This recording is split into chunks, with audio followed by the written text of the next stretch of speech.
Hello, everybody. Welcome to another North Carolina tourism update. This week, we're going to talk about a few things. It's just going to be me today, so you get to watch me. I wanted to talk about the tourism recovery efforts, sort of where we are.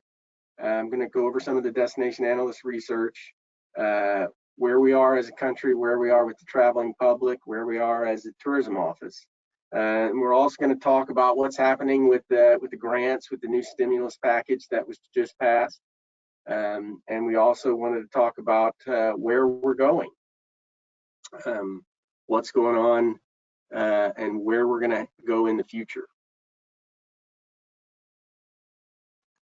So let's get moving. Destination analysts.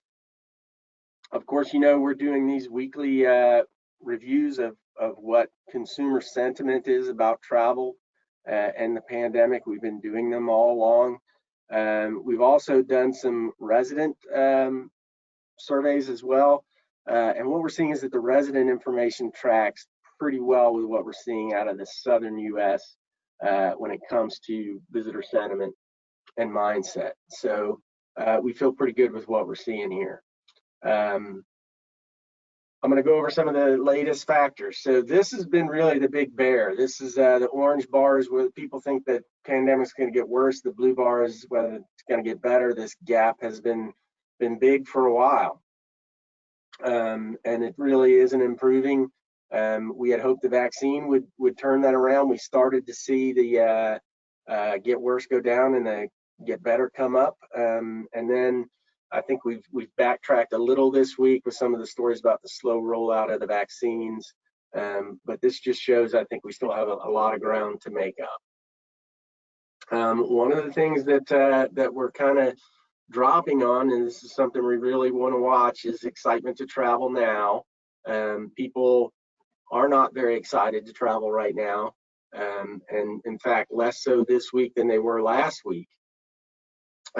So we're going to have to look at that, and that's going to be one of the key factors about when we move on into more inspirational advertising. I will say, and this is another factor we're going to look at, is it what has improved a little is openness to travel inspiration. People are getting more open to hearing that tourism message, and that's a big part of the key of when we'll get back out there and try and start inspiring people to travel. One of the big challenges is perceived safety of travel activities. Had been slowly sort of trending up, and then we took a big drop this week. I think once again, some of these negatives were really coming out of the news stories surrounding the slow rollout of the vaccines and the post Christmas and New Year's increases in positivity, virus outbreaks, things like that.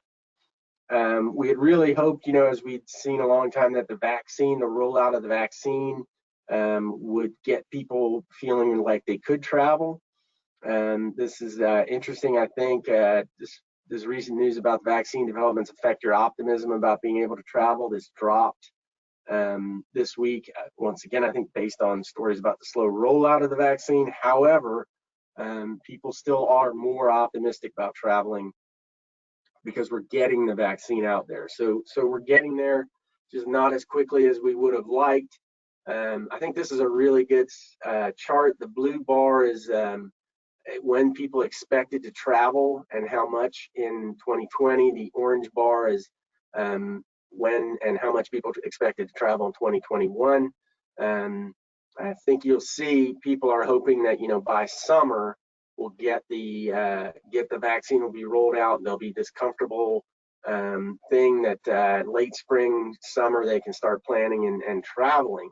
I don't think it's going to be a tremendous, all of a sudden everyone's going to be traveling. It's going to be this slow and steady increase over what we've seen last year to start building it back up. That's what the data looks like it's showing us. We asked people how they describe their approach to travel. I think the good thing is most people will say they'll go back to traveling the way they used to. That's the second bar there. Slightly more will say they're going to travel more to make up for it. Some of them will say they'll travel less, either for financial or personal reasons. And then, there's about 17% that's not sure what they'll do. But I think it's good. We're not seeing a negativity toward actual traveling based on COVID. Once this is over, we think people are still going to want to get out and travel. They are going to adapt their travel a little bit, it seems. So I think a lot of these factors are very beneficial to us. We are going to see less international travel, particularly people in the U.S. They're going to travel domestically rather than internationally. They're going to visit less crowded places. Good for us. Even our cities aren't viewed as crowded, even our urban areas. So they're going to take fewer trips. They're going to be outdoor-oriented destinations and trips. That's good for us.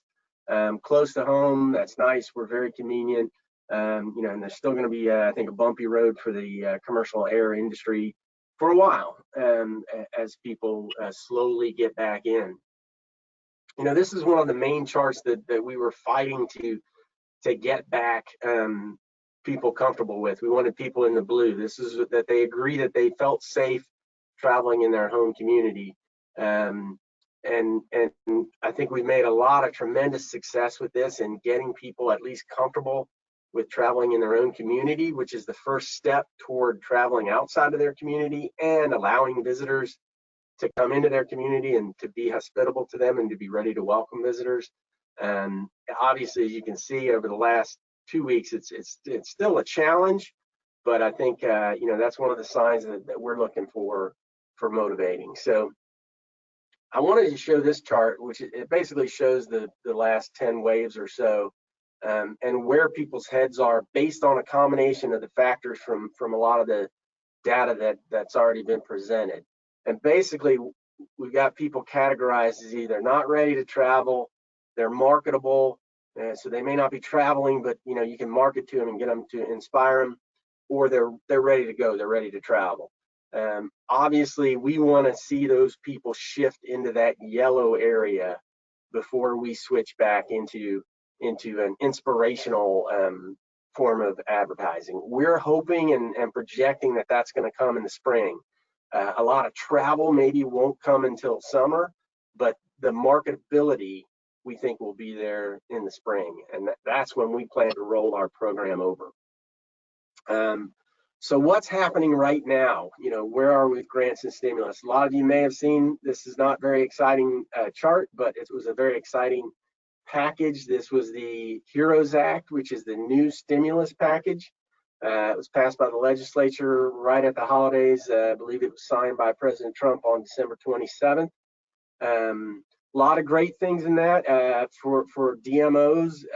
There's a good amount of protection in there and eligibility for a lot of DMOs that weren't eligible before to get into the Paycheck Protection Act.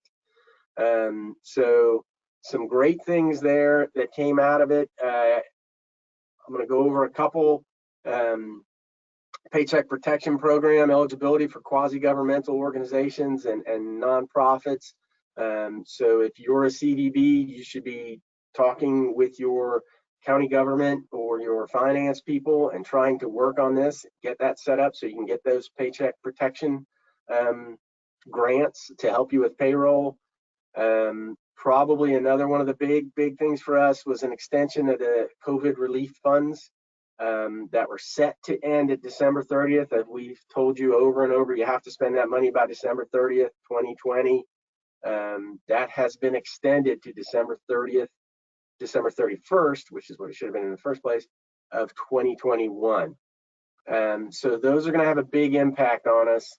We'll talk about a little bit on each. That Paycheck Protection Program, very important. Those grants are going to go fast based on what we saw from the first round. You need to know what banks are accepting it. You need to know how to apply for it. U.S. Travel Association is going to have a webinar on that. They're going to have a lot of information. Even if you're not a member of the U.S. Travel Association, I recommend you go to their site and we can get you those links if you're interested.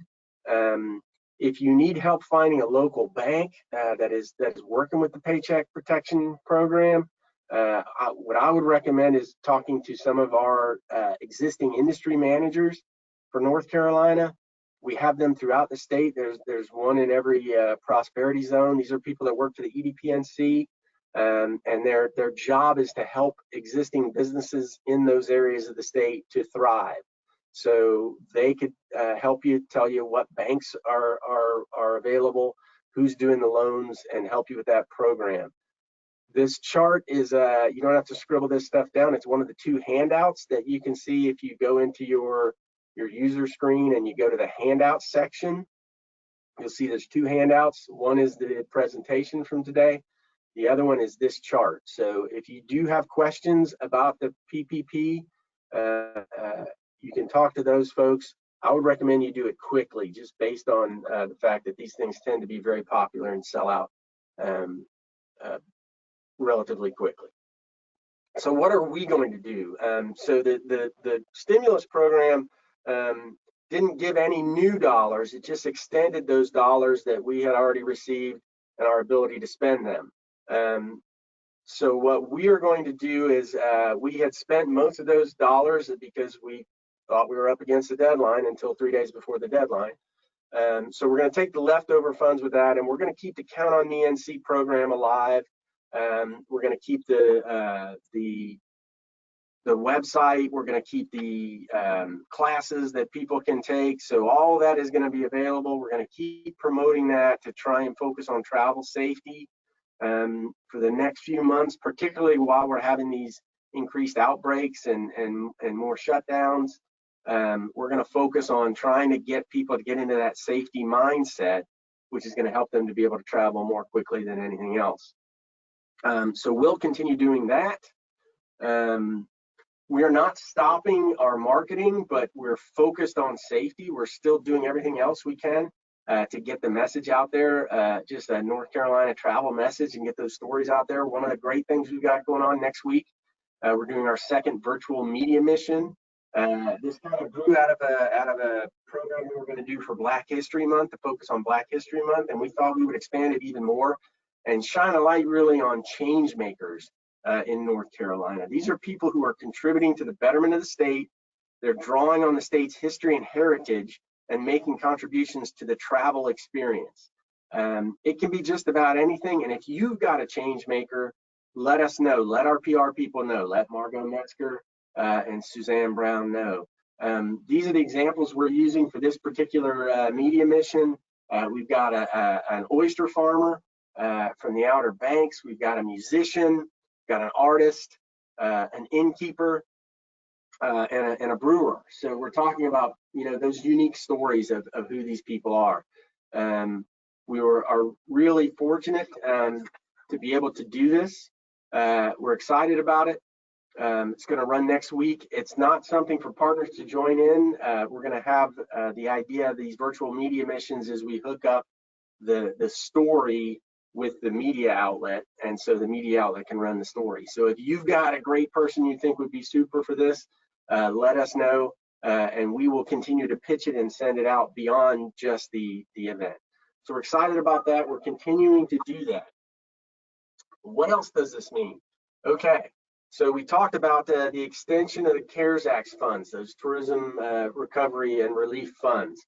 There were no new monies given out, so there are no new grants coming out. The PPP program you may be eligible for, that's great. You're going to have to set that up with a bank in your local area, and U.S. Travel and our folks can help you out with that as well. But there aren't any new tourism recovery grants. There aren't new tourism credit programs. There were no additional dollars given for that. What did change with that was just that the programs can now run, you can spend that money for this extra year if you haven't already spent it. I'm sure 90% of you have spent it already. Of course, the monthly reporting will continue, and the Pandemic Recovery Offices, once we get into the new year of spending reports, they're going to have a new set of spending reports for us to download and upload. Now, what didn't change about any of all this were the restrictions. So this still has to be a safety message. It has to be about COVID safety. It has to be something that wasn't in your budget, wasn't planned. All those restrictions are still the same. The other thing that did not change is this monthly report that's due January 8th, the end of this week, for the December spending. That is still due on January 8th. They did not move that to the 20th. It's at the 8th, and that's the reason is because they have to get all that data in for spending that occurred in the last calendar year for the federal government. So that's a federal requirement that is not changing. Okay, so wanted to talk about the forms and getting all that stuff done in. Now, we've already done a webinar. If you haven't seen it, I recommend you go back. It was November 10th. We did a webinar with the Pandemic Recovery Office specifically on how to fill out these forms.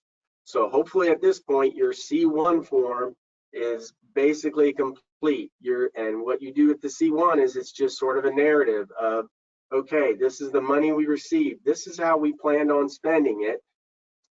For example, we were going to buy $20,000 in Facebook ads. We've purchased $10,000 so far of those Facebook ads. We've generated 100,000 exposures with those ads. We hope to generate another 100,000 exposures. That's the goal, and then the metric. And when we're done, it's going to improve our site traffic by 3%. That's the sort of the narrative that you put in the C1 based on how much of that money you've received and how much you've spent. Hopefully by now you've received all the money and spent all the money. But if you haven't, you put down where you are in the process on the C1. The C2, of course, is sort of those invoices. So it is exactly what you spent in that month and who you spent it with. Listed out, and then of course with the C2, hopefully you're sending an attachment with a PDF of the invoices that came along. So ideally you would get through that December reimbursement request and it would all total up to exactly what your funding amount was. When that happens, you're done.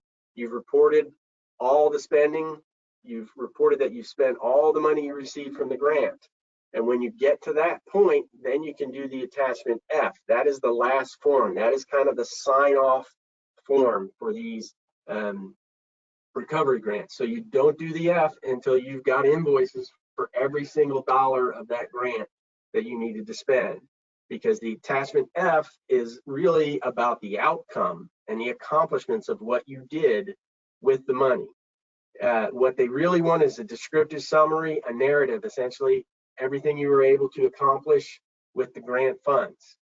They really like it if you put in pictures or graphics or charts or things that help showcase how you took that money and did something with it. That's the idea of the F. You're supposed to show that you did something and show what you did. Here's an example of what we're going to send in with our attachment F. Of course, you just put your organization name, and then you can sort of cheat on this. You can basically just take the information you have in your C1 and you can put that into the attachment F form, because that's already sort of a narrative of what you were planning to do. You just have to make sure it all sounds final.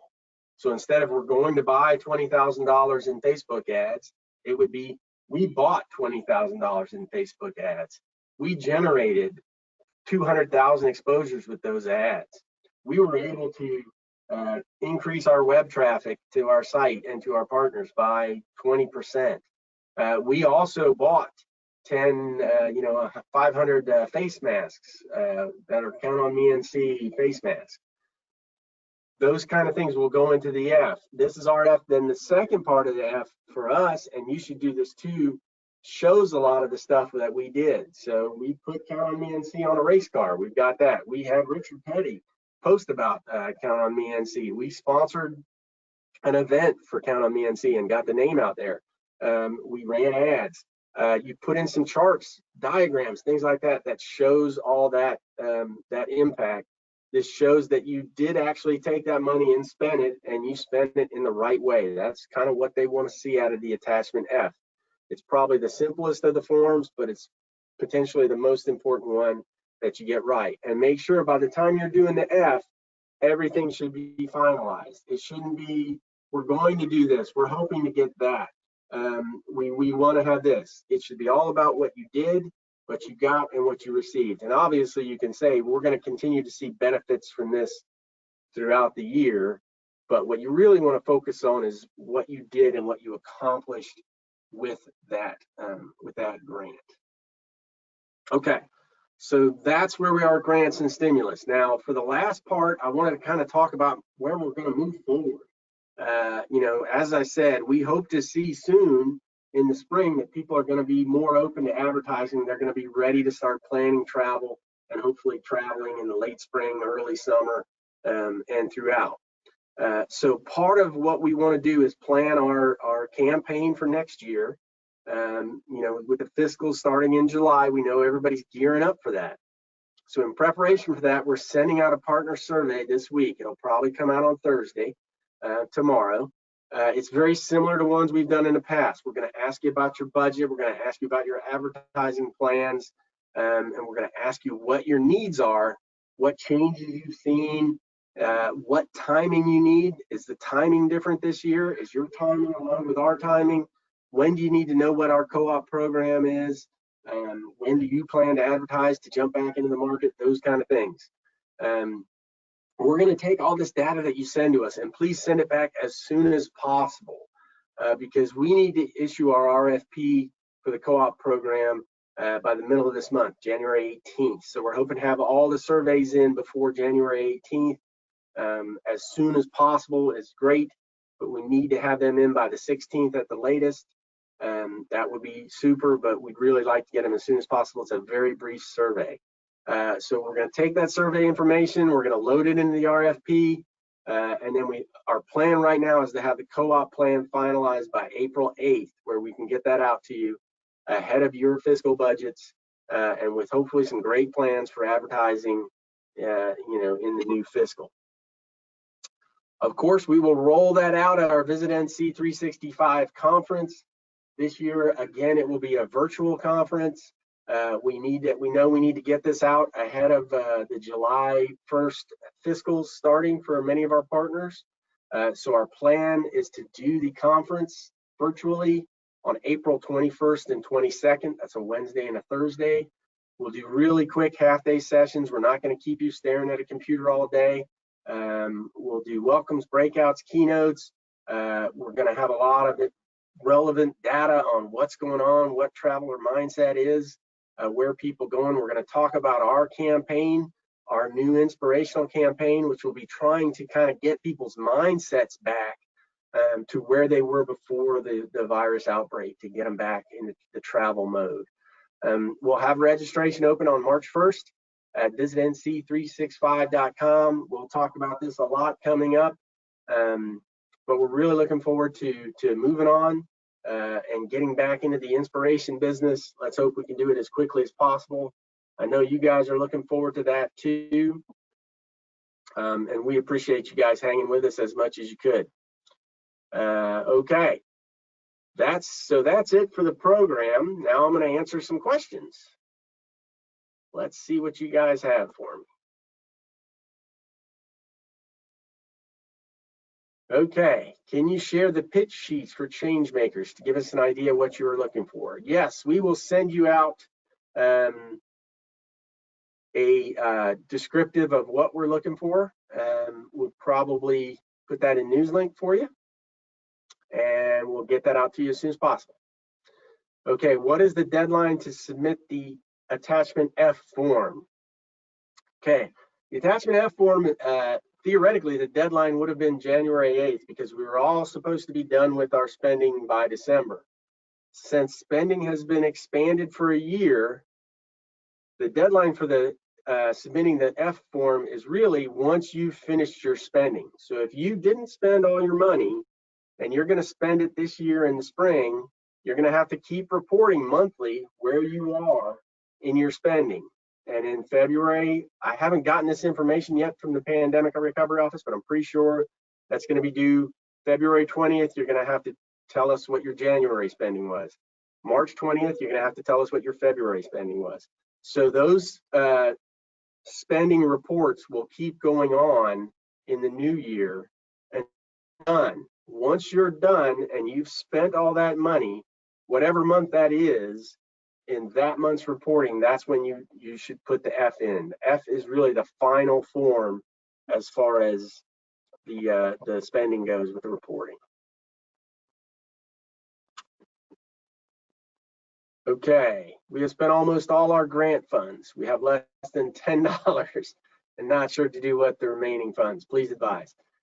You can spend those $10, or you can finish the grant and say, you know, you spent all but $10, and then the $10, we're probably going to have to get a check back from you for the $10. I know, as crazy as that seems, because we'll have to give it back eventually to the federal government for them to do something with it. You know, or you can, you can, if you've got another program that you're doing that would be eligible, you could spend, say you spent $50 on COVID-19 Count on Me NC masks. You could spend the $50 on it. You could write off the $10 as part of your grant, pay the $40 on your own, and then you would have covered the whole grant. So either way, but if you don't spend the grant funds, even if it's $10 or $5, the federal government is going to require that you give those funds back. Is there a charge for the conference? No, there will be no charge for the conference. Since it is virtual, we are going to make it free. We understand everybody's having budget challenges, and we are trying to be as cost effective as we can with all our programs this year. So we're going to squeeze every bit out of our sponsors that we can and run it for free.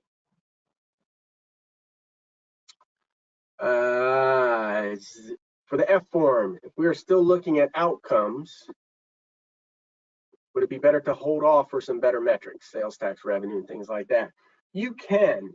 You don't have to turn in the F form with your final spending. You can wait another month to do that. So you have to turn in your spending reports, your C1 and your C2, until you've spent all the money. Once you've done that, say you're turning them in this Friday on the 8th, and you're saying, hey, I spent everything. I'm turning in a C1 and a C2 that shows I've completely spent my entire grant funds. You don't have to turn in the attachment F as well. You can wait another month to do the attachment F. You could theoretically, I guess now, wait another 11 months to do the attachment F.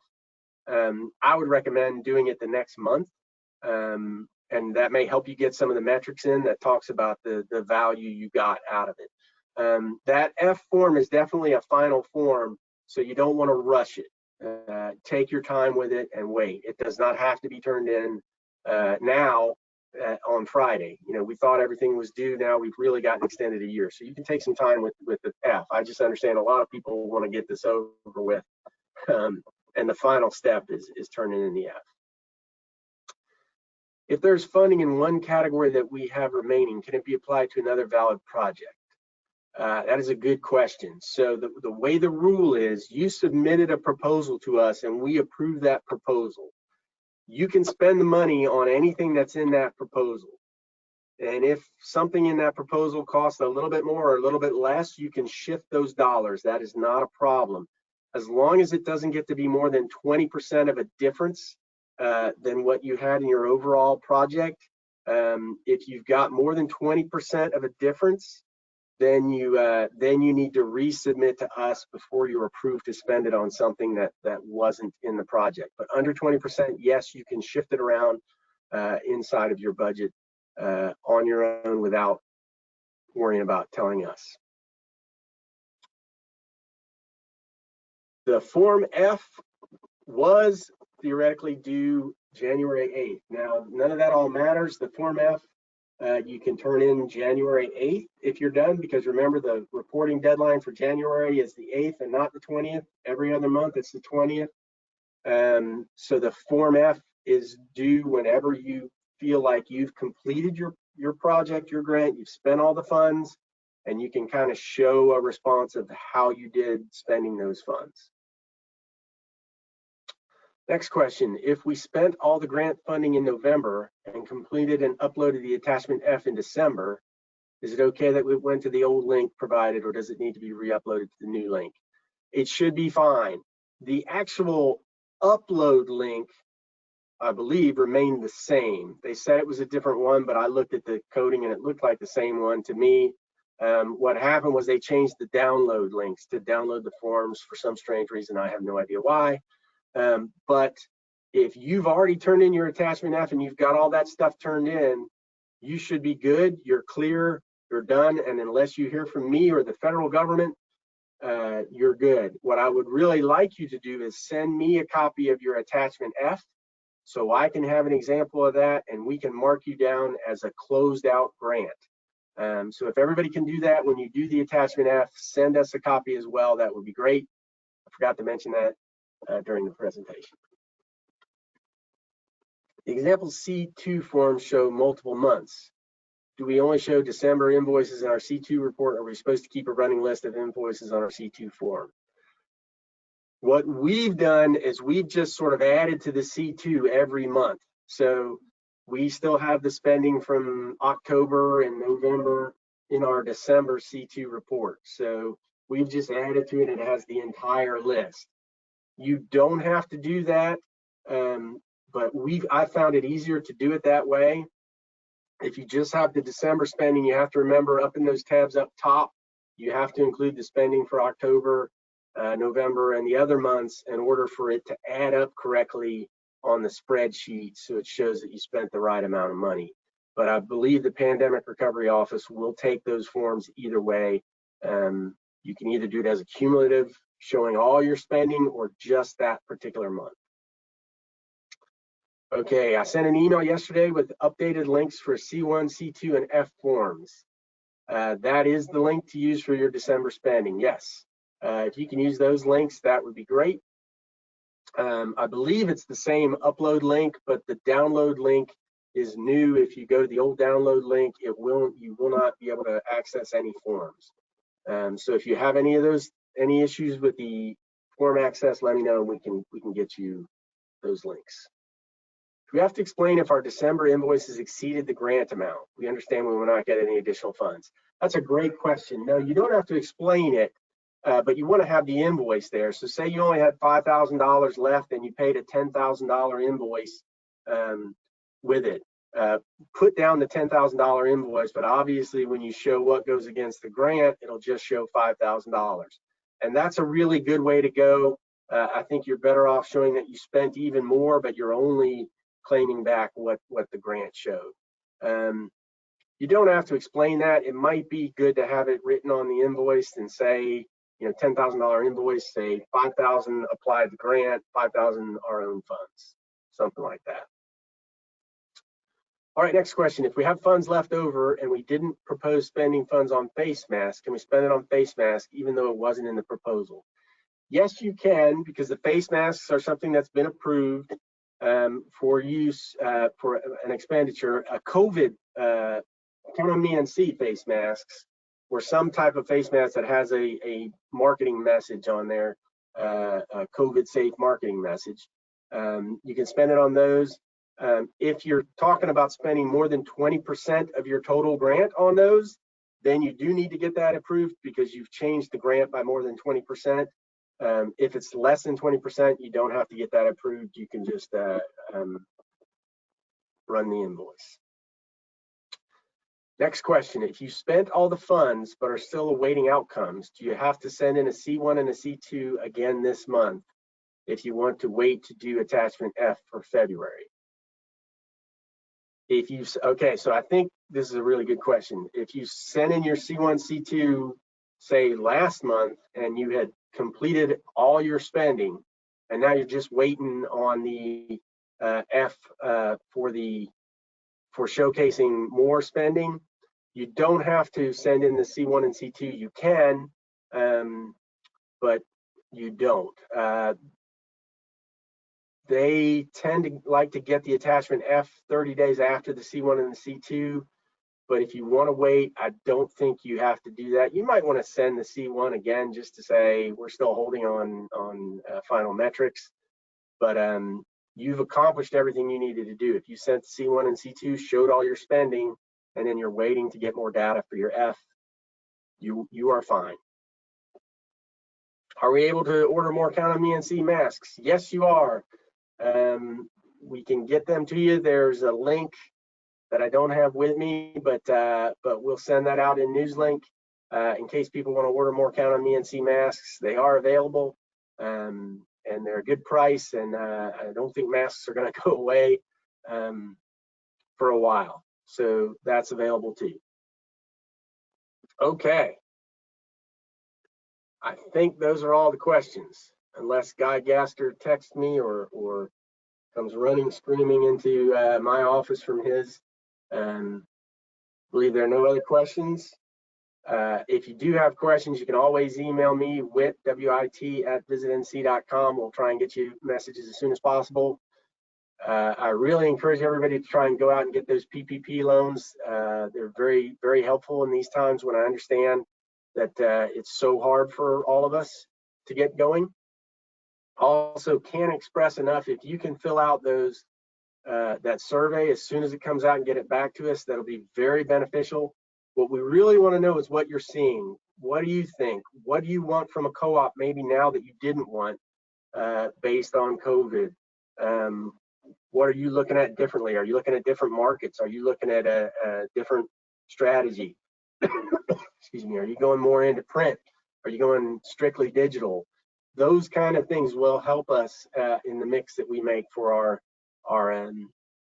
co-op package for you. So we do that for you, and hope it benefits you. So the more input you give us, the better program we'll be able to get back out to you.